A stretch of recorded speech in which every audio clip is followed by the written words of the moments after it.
जीवा और नवीन अपने कुल गुरु श्री सत्यानंद महाराज के सामने बैठे हैं, जो कि उन दोनों की हथेलियां देख रहे होते हैं। क्या हुआ गुरुजी? देखिए, जीवन की रेखा अगले 25 साल तक बिल्कुल स्पष्ट है।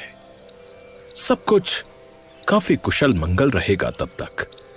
ये सुनते ही नवीन के चेहरे पर एक अजीब सा तनाव आ जाता है। क्यों गुरुजी? उसके बाद क्या होगा? उसके पश्चात तुम दोनों को जीवन की सबसे बड़ी और सबसे कड़ी परीक्षा देनी होगी। ये सुनते ही जीवा और नवीन के हाव भाव बदल जाते हैं। ऐसा क्या होगा गुरुजी? उसका उत्तर तो समय के साथ ही तुम्हें मिलेगा। अब तो इसका कोई उपाय नहीं है। अपने पूर्वजों की सिखाई एक बात भूल गए तुम। अब कौन सी बात गुरुदेव? काल चलते रहना प्राकृतिक है। दिन चढ़ा है तो दिन ढलेगा भी। तो जो होना है उसे न कोई रोक सका है, न कोई रोक सकेगा।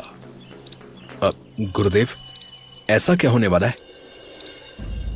पापा, आप बचपन से मुझे ये बताते आए हो कि हमारे दादा परदादा सभी लोग जंगल में रहा करते थे और हमेशा ही हमारी मान्यता मां वसुंधरा की रही है। हाँ हाँ। ये सुनते ही विनय की आंखें बड़ी बड़ी हो जाती हैं। पर फिर ये गांव में क्यों आ गए? नहीं, यहां आए नहीं। मेरे पिता यानी तेरे दादा ने यहां पे अपना गांव बसा लिया था, जिसके बाद यहां बाहर से भी लोग आके रहने लगे। हम लोगों की असल मातृभूमि तो जंगल ही है बेटा। इसलिए तो हम सबसे पहले मां वसुंधरा का पूजन करते हैं और इसीलिए हम वनवासी कबीले के लोग उन्हें माता बुलाते हैं। मुझे तो इसका कोई सेंस नहीं लगता पापा। ऐसे नहीं बोलते बेटा, वो हमारी देवी हैं। देखो पापा, सब कही सुनी बातें और कुछ नहीं।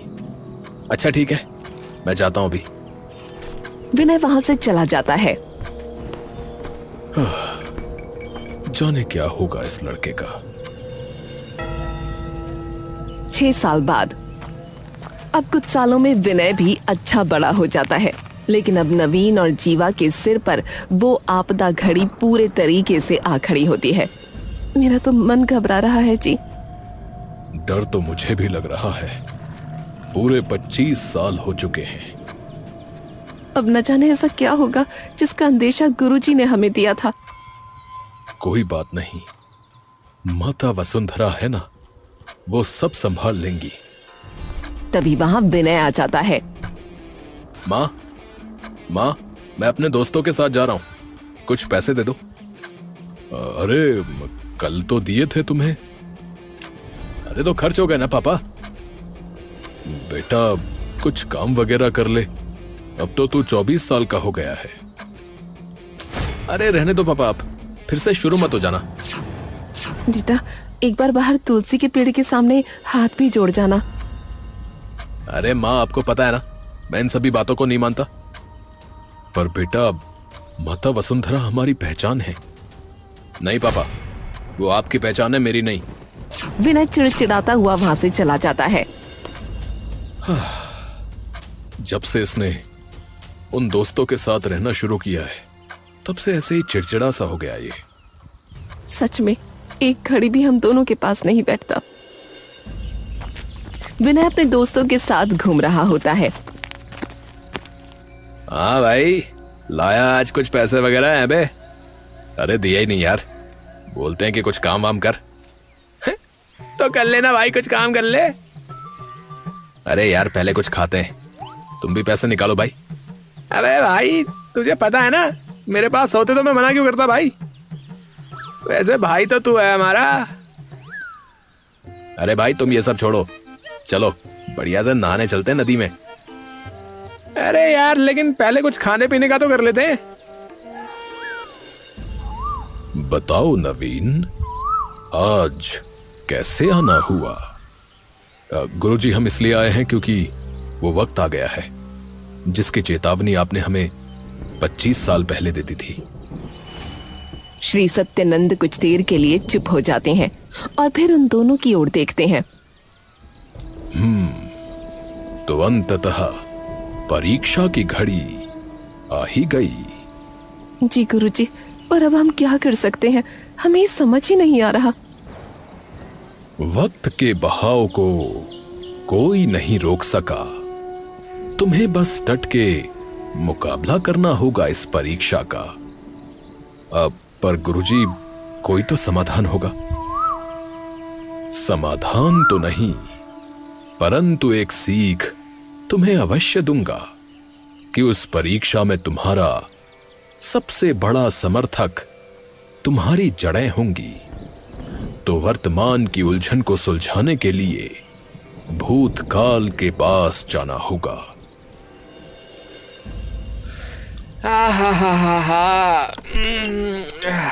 भाई मजा आ गया खाने में, मजा आ गया यार। विनय अपने सामने रखी खाने की थाली उठाकर साइड में फेंक देता है। भाई एक बात बोलूं यार, वैसे ना यार तू कर ले कोई काम धाम, बाप से नहीं मांगने पड़ेंगे फिर पैसे। अरे हाँ यार, सही कह रहा है। अगर इकलौती औलाद को भी नहीं दे सकते तो फिर क्या फायदा। अपने बेटे से ज्यादा तो उन्हें अपने पूर्वजों और प्रकृति की चिंता रहती है। एक पैसा नहीं देते मुझे बिना ताने मारे हुए। हर बात पर कहानी सुनाने लग जाते हैं अपने पूर्वजों और कबीले की। भाई मजा आ लिया खा के। भाई ये अपनी बातें तो बाद में बताइयो। अब चलो एक काम करते हैं, नहाने चलते हैं भाई, चलो। विनय और सभी लोग सारा कूड़ा करकट वहीं छोड़कर नहाने निकल जाते हैं। अरे भाई चलो भाई, हो जाए कंपटीशन, देखते हैं कौन ज्यादा देर तक पानी में रह सकता है। हाँ भाई आजा आजा।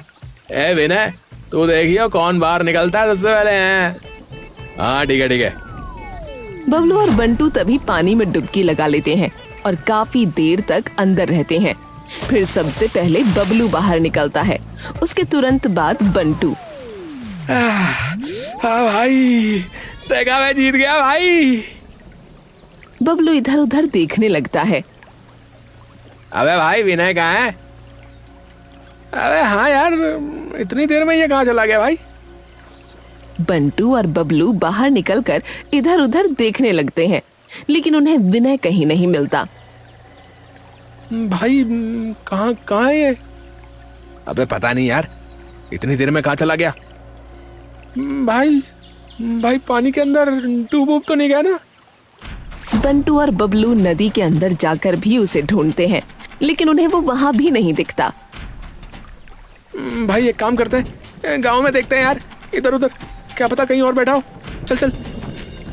दोनों शाम तक पूरा गांव देख लेते हैं, लेकिन उन्हें विनय कहीं भी नहीं मिलता। भाई क्या पता घर ही चला गया यार। हाँ भाई एक बार देखते हैं, चल के चल। बबलू और बंटू उसके घर चले जाते हैं। बंटू और बबलू विनय के घर के बाहर पहुंचकर गेट खटखटाते हैं। थोड़ी ही देर में जीवा बाहर आती है। अरे तुम तो विनय के दोस्त हो ना? जी जी काकी, वो विनय घर पर ही है क्या? जीवा की आंखें एकदम से बड़ी हो जाती हैं। घर नहीं तो वो तो सुबह से तुम दोनों के साथ ही तो है। नहीं नहीं काकी, वो जीवा के दिल की धड़कनें एकदम से तेज हो जाती हैं। क्यों क्यों क्यों क्या हो गया? बंटू और बबलू चुपचाप उन्हें देखने लगते हैं। क्या हुआ बताओ तो मुझे। बंटू और बबलू उसे डरते डरते सारी बात बता देते हैं, जिसे सुनते ही जीवा एकदम से सदमे में आ जाती है। हे भगवान, आ गई वो घड़ी। जीवा गुस्से में उन दोनों की ओर देखती है। ध्यान नहीं रख सकते थे तुम दोनों उसका? काकी वो हम तो जब पानी से बाहर आए तब तक वो वहां से गायब हो चुका था। हे भगवान, जाओ तुम यहाँ से। बंटू और बबलू तभी वहां से चले जाते हैं। जीवा तभी अंदर भागी आती है और जाकर ये बात नवीन को भी बता देती है। हे भगवान, वो गया कहाँ पर इतनी देर में? मुझे नहीं पता, पर आप जल्दी से थाने चलो, पता नहीं कहाँ होगा मेरा बच्चा।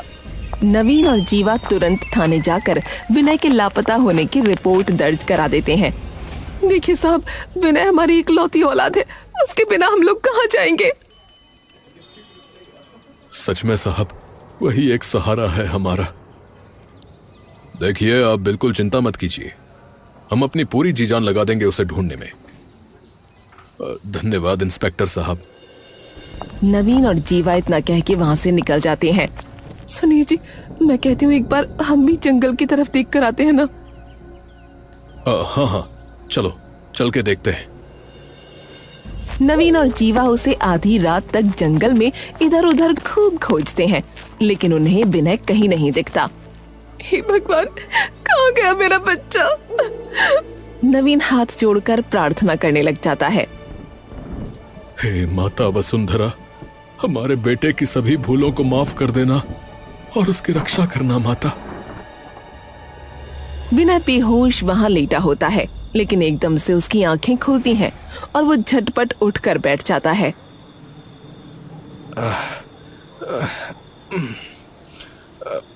अरे, ये मैं कहाँ हूँ और मैं यहाँ कैसे आया एकदम से? तभी ठंडी हवा का झोंका विनय के बदन को थरथराता हुआ वहां से गुजरता है। ठंड लग रही है, ठंड लग रही है। विनय तभी कांपता हुआ वहां से फटाफट उठकर एक पेड़ के नीचे आ खड़ा होता है। अरे अरे, ये क्या हो रहा है? मैं हूँ कहाँ और कौन लेकर आया मुझे? विनय तभी अपने दोस्तों को पुकारने लगता है। दोस्त कहाँ है मेरे? बंटू, बंटू, अरे भाई बबलू। कोई आवाज वापस उस तक नहीं आती। अरे यार, ये सभी लोग कहाँ चले गए? विनय उस भारी बारिश में ठंड से कांप रहा होता है। हे भगवान, यहाँ तो बहुत जोर की ठंड लग रही है। ऐसा लग रहा है ठंड से जम जाऊंगा। अब कहाँ जाऊं? विनय तभी हिम्मत करके इधर उधर देखने लगता है। तभी उसे एक छोटी सी गुफा दिख जाती है और विनय कांपता हुआ फटाफट उस गुफा के अंदर घुस जाता है। हे भगवान, सारे कपड़े गीले हो गए और ठंड बहुत ज्यादा लग रही है। अब क्या करूं? तभी विनय देखता है कि उस गुफा में कुछ लकड़ी और पत्थर पड़े हैं। हाँ, अरे पापा ने सिखाया था बचपन में कि लकड़ी और पत्थर से कैसे आग जलाते हैं।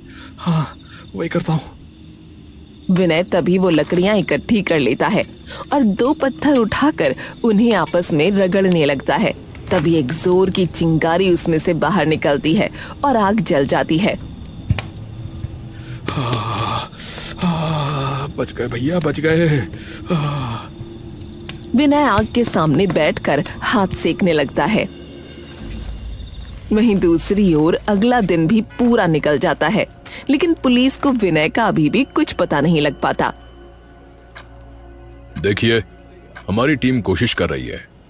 जंगल बहुत बड़ा है, आपको भी पता है, तो वक्त लग सकता है। नवीन और जीवा वहां से चुपचाप उठकर बाहर आ जाते हैं। 2 दिन हो गए पर उसका कुछ पता नहीं लग पाया। नवीन जी, मुझे अब बहुत डर लग रहा है। गुरुजी के अलावा अब हम कहीं और भी नहीं जा सकते। पर उन्होंने पहले ही मना किया है, इसका समाधान उनके पास नहीं है। पर बताना तो पड़ेगा ना, ताकि वो ये बता सकें कि अब हमें करना क्या है। नवीन और जीवा तुरंत सत्यनंद महाराज के पास पहुंचते हैं और उन्हें सारी बात बता देते हैं। गुरुजी, अब हम क्या करें? बेटी, ये कठिन समय है। इस समय तुम्हें अटूट बनना होगा। जिस माता वसुंधरा ने आज तक हम सबको संभाले रखा है, बस उन पर भरोसा रखकर अपना कर्म करना होगा। तुम्हारी सभी पीढ़ियों ने हमेशा से सच्चे मन से माता वसुंधरा को माना है, तो तुम्हारे पितृ और माता वसुंधरा उसे कुछ नहीं होने देंगे। विनय के कपड़े भी पूरे तरीके से सूख चुके होते हैं। तभी विनय बाहर निकलकर इधर उधर देखने लगता है। यहां पर अब खाने पीने के लिए क्या ढूंढूं? विनय उस चिलचिलाती धूप में सबसे पहले पीने के लिए पानी ढूंढता है। प्यास के मारे गला सूख रहा है।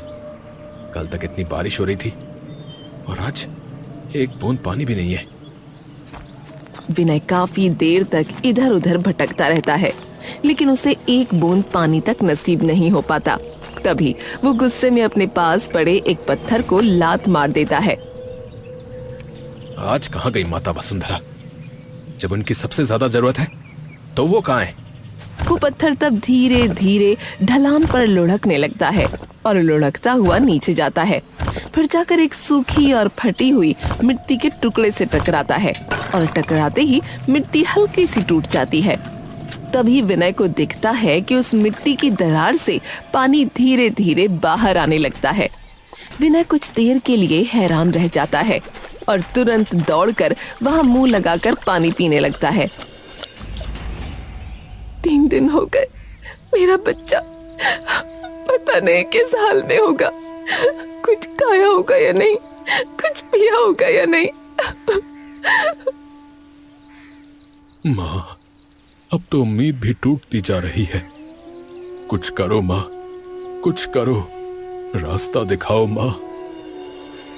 तभी जोर का भूकंप वहां आ जाता है और जीवा एकदम से डरकर नवीन का हाथ पकड़ लेती है। तभी उन्हें घर के अंदर कुछ जोर से गिरने की आवाज आती है। ये क्या गिरा है? जीवा और नवीन दौड़ते हुए अंदर कमरे में जाते हैं और देखते हैं जमीन पर एक बड़ी सी संदूक गिरी हुई है और उसके सामने एक किताब खुली पड़ी है। ये शायद अलमारी पे रखी थी तो उस भूकंप की वजह से नीचे गिर गई होगी। तभी नवीन धीरे से उस किताब की ओर बढ़ने लगता है और ध्यान से उस किताब की ओर देखने लगता है। क्या हुआ? ये किताब क्या है? अब मेरे पिताजी ने दी थी मुझे। इसमें हमारे कबीले का इतिहास लिखा है। जीवा ध्यान से उस किताब को देखने लगती है। ये कौन सा मंदिर है? पिताजी ने मुझे बताया था इसके बारे में एक किस्सा। तभी नवीन के जहन में सत्यानंद गुरुजी की कही बात आ जाती है। समाधान तो नहीं, परंतु एक सीख अवश्य दूंगा तुम्हें कि उस परीक्षा में तुम्हारा सबसे बड़ा समर्थक तुम्हारी जड़ें होंगी। तो वर्तमान की उलझन को सुलझाने के लिए भूतकाल के पास जाना होगा। नवीन की आंखें बड़ी बड़ी हो जाती हैं। जीवा, हमें तुरंत यहां जाना होगा। पर आपको क्या पता ये मंदिर सच में है? क्योंकि मेरे पिता कभी झूठ नहीं बोलते थे और वसुंधरा माता का संकेत है ये। वरना पूरे घर में उस भूकंप से एक यही चीज क्यों गिरी? हाँ, सही कहा। चलो जल्दी चलो। दूसरी ओर विनय को पानी तो मिल जाता है, लेकिन खाने की तलाश उसकी अभी भी अधूरी होती है। खाली पेट 3 दिन यूं बीत जाते हैं। अरे यार, अब तो चलने की भी हिम्मत नहीं हो पा रही है। तभी विनय को चक्कर आने लगते हैं और वो वहीं गिर जाता है। धीरे धीरे उसकी आंखों से दुख के आंसू बहने लगते हैं। माता वसुंधरा, मैं मानता हूं कि अभी तक मुझसे बहुत सी गलतियां हुई हैं। मैंने अपने माता पिता की कभी इज्जत नहीं की, जिन्होंने मेरे सिर पर मुझे छत दी, खाने के लिए रोटी दी। आज उनकी अहमियत समझ में आती है। और आप, जिससे मेरे पूरे खानदान की पहचान है, उनका मैंने हमेशा निरादर किया। पर आप तो माँ हो ना, तो क्षमा कर दो मुझे, क्षमा कर दो अपने इस बेटे को। बोलते बोलते विनय की आवाज कमजोर पड़ने लगती है। तभी उसके सामने एक इंसान आ जाता है। अरे भाई, क्या हो गया? ठीक हो? खाना है? अरे क्या कह रहे हो भाई? कुछ सुनाई नहीं दे रहा। वो इंसान विनय के पास अपना कान ले आता है। खाना दे दो भाई। धीरे धीरे विनय की आंख बंद हो जाती है। वो इंसान उसे उठाकर एक पेड़ के सहारे बिठा देता है। खाना खाना। तभी वो इंसान कुछ केले बगल से उठाकर उसे दे देता है। ये लो, ये खा लो फिलहाल, खाना तो अभी नहीं बनाया हमने। विनय वो केले खाने लगता है और थोड़ी ही देर में उसे पूरी तरह से होश आ जाता है। तभी वो उठकर सामने की ओर देखता है, वहाँ कई सारे कच्चे घर बने होते हैं। ये कौन सी जगह है? ये है हमारा कबीला। कबीला? हाँ भैया, वनवासी कबीला। ये सुनते ही विनय पूरी तरीके से चौंक जाता है। क्या? पर ये कैसे हो सकता है? विनय इधर उधर देखता है। आपको पता है, कई वर्षों पहले ही सभी लोग जंगल से वापस आ गए थे, ऐसा मेरे पापा ने बताया था। हाँ, अब मैं कुछ समझा नहीं भाई। अब वनवासी कबीले वालों ने तो कब का जंगल छोड़ दिया था और अपना एक गांव बसा लिया था। हैं? क्या कहा? नहीं भाई, हम तो कितने सालों से यहीं रह रहे हैं। वो बेचैन होकर इधर उधर देखने लगता है। तभी उसकी नजर एक मंदिर पर पड़ती है। ये क्या है? ये?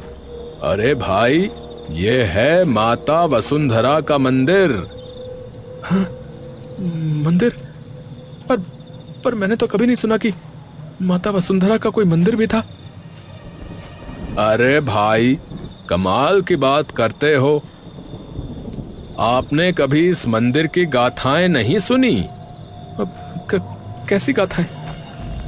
वो इंसान विनय को मंदिर के अंदर ले जाता है, जहाँ एक बड़ा सा पेड़ खड़ा होता है। उस पेड़ पर कई सारे टीके लगे होते हैं और कई सारे फल वहाँ रखे होते हैं। अब ये क्या है? बैठो बैठो, बताता हूँ। विनय और भीम वहीं मंदिर में बैठ जाते हैं। हाँ तो भाई, ये बात तब की है जब मैं 10 साल का था। तब यहाँ बाढ़ आ गई थी। न जाने कितने पेड़ उस बाढ़ के दबाव में ढह गए। हमारे पास जाने का और कोई ठिकाना नहीं था भैया। और उस वक्त हम सभी लकड़ी और सूखी घास फूस की झोपड़ियों में रहते थे। तो सब लोग डर के इस मंदिर में छिप गए और हम सबको लगा कि मंदिर का खड़े रह जाना नामुमकिन है इतनी तेज बाढ़ में। लेकिन जब बाढ़ आई भैया, तो सब ढह गया, सब कुछ, सिवाय इस मंदिर के भैया, जिसने हम सभी की जान बचा ली भैया। तो ये मेरे पापा ने मुझे बताया क्यों नहीं? ये बताओ भैया कि वैसे तुम हो कहां से और यहां ऐसी हालत में क्यों गिरे हुए थे? विनय उसे सारी बात बता देता है। अच्छा, इसका मतलब है कि माता वसुंधरा की खूब कृपा है तुम पे भैया। ऐसा क्यों?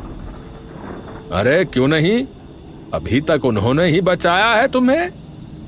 तुम जब ठंड से कांप रहे थे तो तुम्हें उस गुफा तक पहुंचाया जहां तुम्हें वो लकड़ी और पत्थर मिले।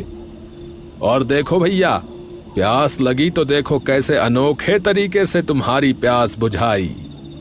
और सोचो, जब तुम बिल्कुल बेहोश होने वाले थे, हैं, तब मुझे तुम तक पहुंचा दिया भैया।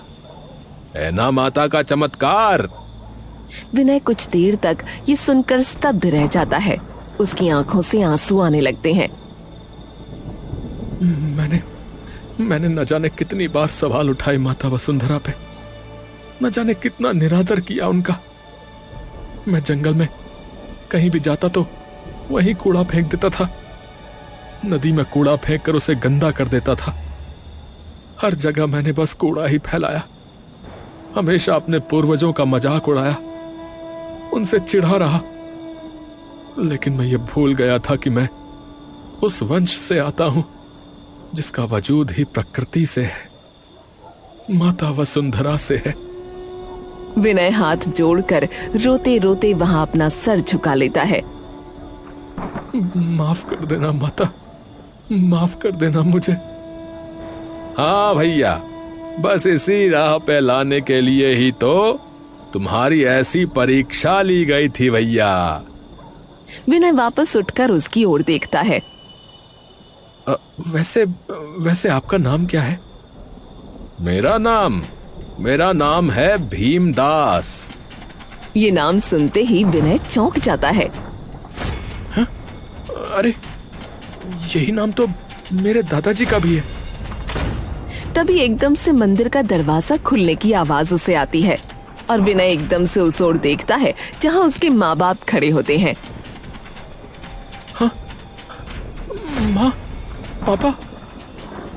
जीवा जैसे ही विनय को देखती है तभी उसकी आंखें भर आती हैं और वो सीधा विनय के गले लग जाती है। हाय मेरा बच्चा, कहाँ चला गया था तू? विनय तभी देखता है कि भीम अब वहां नहीं होता। अरे वो कहाँ गए? कौन? विनय इधर उधर देखने लग जाता है लेकिन उसे वहां कोई नहीं दिखता। विनय तभी मंदिर से बाहर निकलकर इधर उधर देखने लगता है लेकिन वहां भी अब कोई घर नहीं होता। तभी नवीन और जीवा भी वहां आ जाते हैं। अरे वो सभी घर कहाँ गए? बेटा क्या हुआ बेटा, तुम ठीक तो हो? विनय तभी नवीन की ओर देखता है। पापा आपको कैसे पता कि मैं यहाँ पर हूँ? नवीन उसे वो किताब दिखा देता है। बेटा, ये तेरे दादा ने लिखी थी तो इसमें इस मंदिर का पता चला। विनय ये बात सुनते ही पूरे तरीके से दंग रह जाता है। उसकी आंखों से आंसू बहने लगते हैं। क्या हुआ बेटा? विनय सारी बात नवीन और जीवा को बता देता है।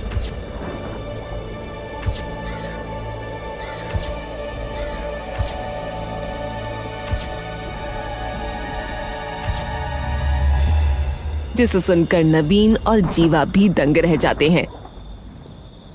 गुरुजी ने कहा था कि हमारी सभी पीढ़ियों ने हमेशा से सच्चे मन से माता वसुंधरा को माना है, तो तुम्हें हमारे पितृ और माता वसुंधरा कुछ नहीं होने देंगे। और देखो कैसे हमारे पितरों और माता वसुंधरा ने तेरी हर कदम पर रक्षा की है। खुद पिताजी ने इसे बचाया है जीवा। जीवा की आंखों से भी खुशी के आंसू बह जाते हैं। मैंने आपकी बेइज्जती तक की है पीठ पीछे कि आप तो मुझे पैसे नहीं देते, लेकिन इन 3 दिनों में जंगल में भटकने के बाद पता चला कि आपने तो सब कुछ दिया था मुझे। पापा, आपने रहने को छत दी कि गर्मी सर्दी में मुझे कुछ झेलना ना पड़े। और माँ, दुनिया इधर से उधर हो जाए लेकिन मजाल है कि तुमने मुझे कभी भूखा सोने दिया हो। और जिस भगवान से मैं चिढ़ता रहा, यहाँ उसी भगवान ने बचाया मुझे। मुझे माफ कर देना पापा, मुझे माफ कर देना। जीवा और नवीन उसे तभी गले लगा लेते हैं। अरे तुझे अपनी भूल पता लग गई ना, बस इतना ही काफी है। कोई बात नहीं। पर अब गलतियां सुधारनी भी होंगी। नवीन और जीवा वापस घर जाने लगते हैं लेकिन तभी विनय बीच में रुककर नदी की ओर जाने लगता है। अब कहाँ जा रहा है बेटा? अपनी गलतियां सुधारने पापा। विनय उस पेड़ के पास चला जाता है जहां वो और उसके दोस्त बैठे खाना खा रहे थे। ये मेरा किया हुआ है माँ। विनय वो सारा कचरा वहां से साफ कर देता है और उस पेड़ के सामने अपना सर झुका लेता है। माफ करना, आज के बाद ऐसा कभी नहीं होगा, कभी नहीं। उसे देख नवीन और जीवा मुस्कुराने लगते हैं और अपने हाथ जोड़ लेते हैं।